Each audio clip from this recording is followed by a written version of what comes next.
Tonight we report on a prison sentence for an Ephrata man in a 2013 shooting, and a mock crash highlights the dangers of drunk driving. What's happening in sports, Bob? Thanks, Alan. The Wenatchee Apple Sox add a couple players to the roster, and the Mariners close out their series against the Angels with a loss. Here's a quick glance at our Weather Center forecast. And we're sliding out of the work week. Friday's on tap and looking like a cold front will sneak in Friday night. A little cooler for the weekend, a little breezy, but all in all, not too bad. I'm Alan Troop, and we have all this and much more on iFIBER 1 News. From the iFIBER 1 HD studio here in the heart of the Columbia Basin, this is iFIBER 1 News, your #1 source for local news, sports headlines, and our very own Weather Center forecast covering the entire Columbia Basin. This is iFIBER 1 News, and it starts now.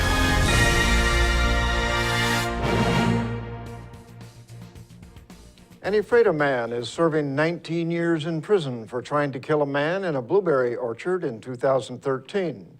Arnaldo Mendoza, a 22-year-old man, pleaded guilty in Grant County Superior Court to attempted murder, robbery, and alien in possession of a firearm.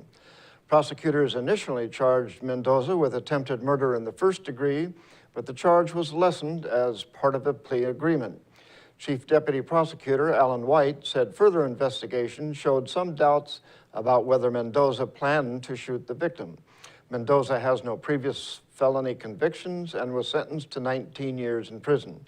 The July 2013 shooting happened in a blueberry field where Mendoza and the victim, a 23-year-old Quincy man, were working. The victim was shot at least 6 times and survived the wounds. Mendoza believed the victim had touched his girlfriend. Big Bend Community College, along with local emergency personnel, is holding an active shooter training next week on campus. Reporter Joe Utter has the details. Don't be alarmed on April 15th, as emergency personnel will swarm to Big Bend Community College for an active shooter drill. Local police, firefighters, and hospital staff will be staged at the college's nursing building for the exercise that begins at 1:15 p.m. Doug Sly, the college's public information officer, said the drill has been in planning for more than 2 years. It's the first time that I know of that all these agencies, fire, police, Samaritan Healthcare, have cooperated to have an exercise like this to see how they would all cooperate and work together in response, and then they can critique themselves and do a better job if something happens for real. Passerbys may hear occasional sounds of gunshots, although not real gunshots. Classes are in session, and faculty and staff have been notified of the drill. Students and staff members will serve as volunteer actors in the drill. Samaritan Hospital will also simulate a response to a school shooting and treatment of patients. The college staff will also focus on post-incident counseling planning for students and staff that would be affected in a real-life situation. This is Joe Utter reporting for iFIBER 1 News. Quincy is expanding their budget to $5.4 million to build a new police station and remodel City Hall. The City Council agreed to hire Wellens Farwell, an Oregon-based company, to build the municipal office complex. The bid was about $1.7 million more than the city budgeted for the project. City Administrator Tim Sneed said the mayor put roughly $3.7 million in the budget. Sneed said the city can afford the additional $1.7 million. He pointed out the city expected to receive about $2 million in sales tax and received $1.6 million by the end of March. Construction crews are on site, and city officials expect they will start working soon. The project includes demolishing the former fire station and a home the city purchased. It's expected to take 2 years to finish.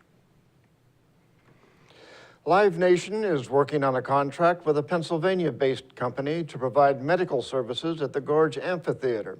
Representatives from Live Nation, the Quincy Valley Medical Center, the City of Quincy, and Grant County Fire District 3 met with the Grant County Commissioners to discuss the progress of medical services at the amphitheater. The meeting followed a discussion in February about decreasing the cost of unpaid medical bills from Gorge concertgoers. Spokesman Danny Wild said the Gorge is negotiating a contract with CrowdRx to provide medical services during the 2015 concert season. The company will likely provide a doctor to staff the amphitheater's medical station for each of the concerts. They would provide more medical staff for the larger events. And now we take a look at people being sought by law enforcement. This is Sheriff Tom Jones with the Grant County Sheriff's Office. Each of the people you see here have a warrant for their arrest. If you see any of these people, we ask you do not attempt to detain or apprehend them, but call us at 509-762-1160 or send us an email at crimetips@co.grant.wa.us. If the person is presenting a danger, call 911. With your help, we can bring these people to justice and make our community safer. Short break, we'll be right back.